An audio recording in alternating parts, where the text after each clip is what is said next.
Halo, apa kabar? Assalamualaikum warahmatullahi wabarakatuh. Saya Hersman Munarif bersama dengan Bung Rocky Gerung.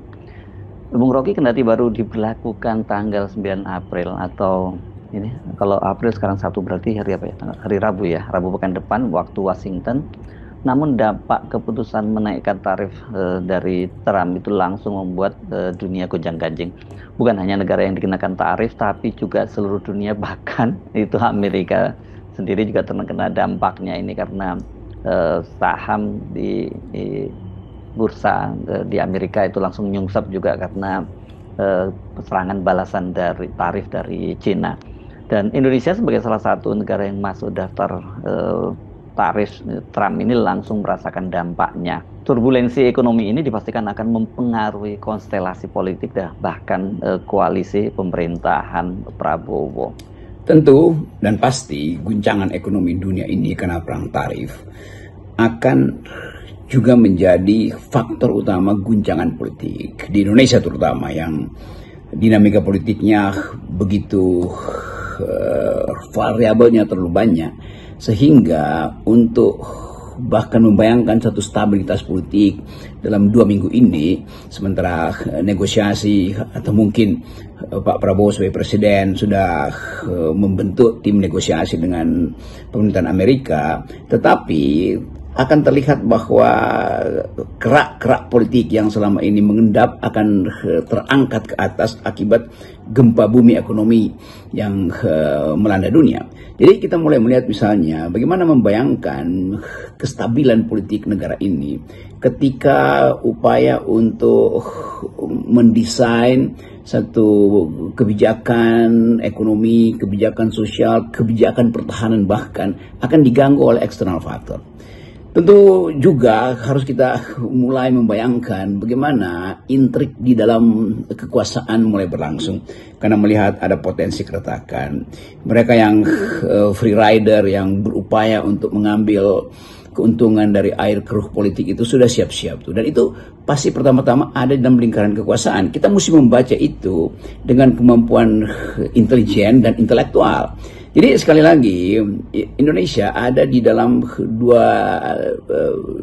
dua jenis bahaya guncangan ekonomi dan bahaya guncangan politik. Nah, ini yang memungkinkan kita berpikir bahwa satu radical break, satu terobosan radikal harus dilakukan oleh Presiden Prabowo demi negeri ini selamat dari 2 guncangan besar itu. Karena apapun kita tidak menginginkan satu guncangan ekonomi memburuk dan mengakibatkan guncangan politik yang makin memperburuk suasana ketentraman hidup terutama rakyat kecil.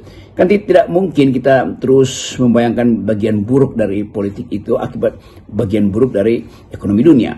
Tentu keburukan itu harus kita hitung tuh. Apa misalnya bumper yang akan dipakai oleh pemerintah bila terjadi eskalasi politik yang melibatkan kontroversi di kalangan elit sendiri, elit kekuasaan atau elit partai yang berkuasa juga, itu akan saling mengintai apa posisi-posisi yang masih bisa diselamatkan, apa peluang untuk mulai bermain politik, membayangkan siapa dapat apa nanti dari keadaan ini di 2009. Saya kira itu yang harusnya mulai kita modelkan, bikin semacam teorisasi baru tentang efek guncangan ini terhadap stabilitas politik di dalam lingkaran terkecil atau tereksklusif dari kekuasaan, yaitu lingkaran Pak Prabowo sendiri. Tidak terhindarkan dalam situasi semacam ini dipastikan pemerintah akan melakukan pengetatan opini publik. Karena sekarang ini bukan hanya Polri tapi TNI juga kan diberi kewenangan untuk melakukan patroli cyber. Hanya saja kita perlu mengingatkan dalam situasi semacam ini jangan sampai pemerintah itu menggunakan kewenangannya untuk mengendalikan opini publik secara berlebihan, bahkan kemudian sampai bersifat represif.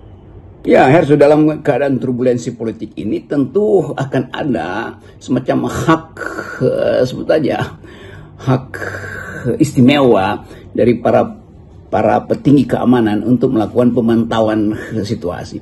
Dan diskresi itu memang diberikan oleh undang-undang, misalnya TNI atau Polri melakukan operasi cyber untuk melihat di mana potensi para pengguna atau pemimpin opini publik di dalam media sosial itu mendalilkan sesuatu yang membahayakan negara. Tetapi saya tetap menganggap bahwa harus ada semacam kesepakatan di antara masyarakat sipil bahwa keadaan ini tidak boleh memberantakkan ide tentang Indonesia, tidak boleh memberantakkan kekuatan pertahanan negara yang sangat mungkin mengalami pelemahan karena tidak mampu untuk menghitung efek geopolitik misalnya tuh, sehingga dimanfaatkan oleh intelijen asing. Tetap kita mesti menganggap bahwa negara ini tidak boleh larut di dalam sekedar pesimisme atau sekedar olok-olok. Nah, itu yang pentingnya kita melakukan perhitungan.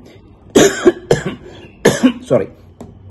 Jadi harusnya ada model baru komunikasi politik, yaitu demokratiskan semua sistem yang selama ini dikontrol sejak Presiden Jokowi misalnya. Karena kita tahu kalau sistem informasi dikendalikan, dikontrol oleh kekuasaan, oleh aparat, itu artinya tidak ada data real, suasana real di lapangan yang bisa dibaca sebagai faktor yang memungkinkan Indonesia tumbuh dalam kecemasan yang berlanjut. Kan itu dasarnya kan. Memang ada masalah itu kalau demokrasinya dikendalikan, yaitu mungkin stabilitas masih bisa dipertahankan dalam 2 semester. Tetapi kalau pengendaliannya berlebih justru akan terjadi destabilisasi. Karena sinyal-sinyal real dari rakyat itu tidak bisa dibaca oleh Presiden Prabowo misalnya. Jadi ini dilemanya tuh. Apakah akan ada pengendalian misalnya operasi cyber? Ya boleh aja, tetapi jangan sampai dia menghalangi ekspresi bebas masyarakat sipil kita untuk membantu pemerintah mengenali keadaan krisis yang real. Sebab hanya dengan ekspresi bebas kita bisa sebagai pemerintah dia bisa mengenali hotspot dari potensi keresahan sosial di mana. Hotspot dari ketegangan diplomatik kita di masa sebulan ke depan misalnya di mana tuh.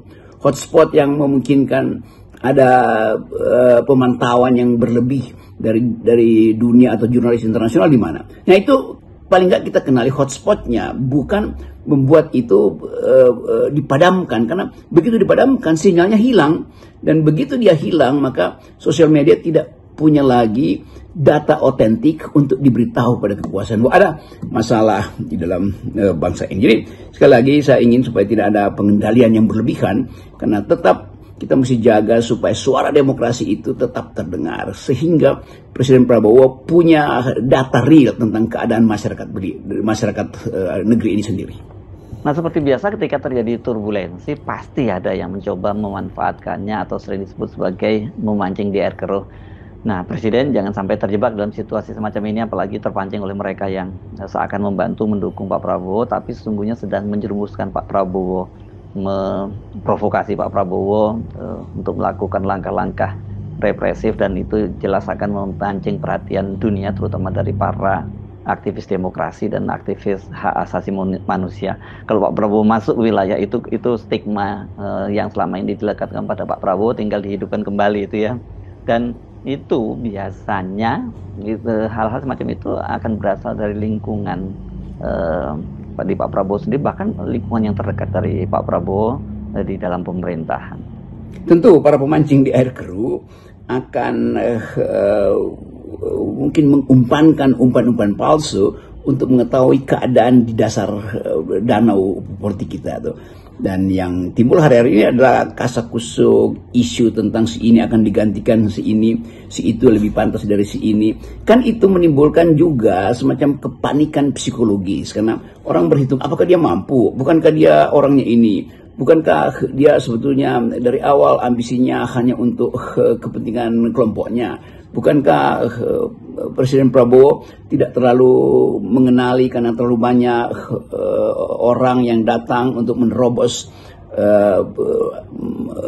barikade politik dan langsung membisikkan sesuatu ke Presiden misalnya kan. Jadi semua itu juga ada di dalam kondisi uncertainty sehari-hari. Tetapi sesuatu yang mesti certain, yang harus pasti adalah kepemimpinan Presiden Prabowo di dalam keadaan turbulensi ini harus dengan nyata dan terasa memberi semacam kalkulasi yang masuk akal bahwa kabinet ini akan kembali mungkin pada janji awalnya, yaitu kabinet second kabinet itu bukan kalau second kabinet ahli tuh, bukan kabinet yang titip menitip kepentingan tuh. Yang terjadi sekarang dalam wacana satir netizen adalah bukan second kabinet yang ada sekarang, tapi second kabinet, kabinet second class gitu. Jadi kelas 2 maksudnya, atau kabinet bekasan itu, kayak handphone second atau mobil second. Tetapi sekali lagi, apapun yang hendak dipikirkan oleh Presiden Prabowo, dia harus berlandaskan pada satu fakta, bahwa Indonesia sudah demokratis. Dan karena itu memperkuat institusi demokrasi itu lebih masuk akal ketimbang pengendalian opini publik tuh. Nah, ini yang memungkinkan kita membaca bahwa kalau ada reshuffle di dalam kabinet, maka mereka yang bertanggung jawab terhadap pembentukan opini publik harus betul-betul datang dari kapasitas yang mengerti bahwa civilian values itu adalah supreme itu. Dan karena itu harus juga dari awal mampu untuk memberi sinyal pada publik bahwa kabinet atau tokoh-tokoh yang mungkin akan masuk ke kabinet itu betul-betul paham tentang kehendak masyarakat sipil, kehendak rakyat bawah, kehendak dari mak-mak, kehendak dari mahasiswa, kehendak dari oposisi. Itu yang namanya kejujuran dalam pertukaran informasi. Nah, itu yang saya anggap PR dari Pak Prabowo untuk memfilter siapa yang harus menduduki jabatan ini, dengan kapasitas apa, dan dengan kemampuan civilian value apa. Itu dasarnya tuh. Kita perlu mengingatkan ini, Bung Rocky. Sekali lagi, dalam situasi yang tidak menentu atau uncertainty seperti saat ini, banyak pemimpin negara terjebak dalam langkah-langkah yang mereka anggap paling efektif, yakni melakukan represi dengan alasan yang terkesan mulia, yakni menyelamatkan kepentingan negara, national interest. Tapi sebenarnya di balik itu ada kepentingan-kepentingan politik, agenda-agenda kelompok kepentingan tertentu yang ingin memanfaatkan situasi. Kasus politik pasti akan berlanjut, tetapi hal yang paling penting adalah filter dari Presiden Prabowo sendiri, pengenalan beliau terhadap who's-who-nya itu, siapa manusia ini, siapa kelompok ini, apa kaitannya dengan masa depan demokrasi, apa yang memungkinkan Indonesia dimuliakan dalam dunia internasional kendati menghadapi krisis ekonomi, tetapi demokrasinya tetap jalan. Kan itu yang harusnya jadi penanda bahwa negeri ini sedang menata akal sehat Republik.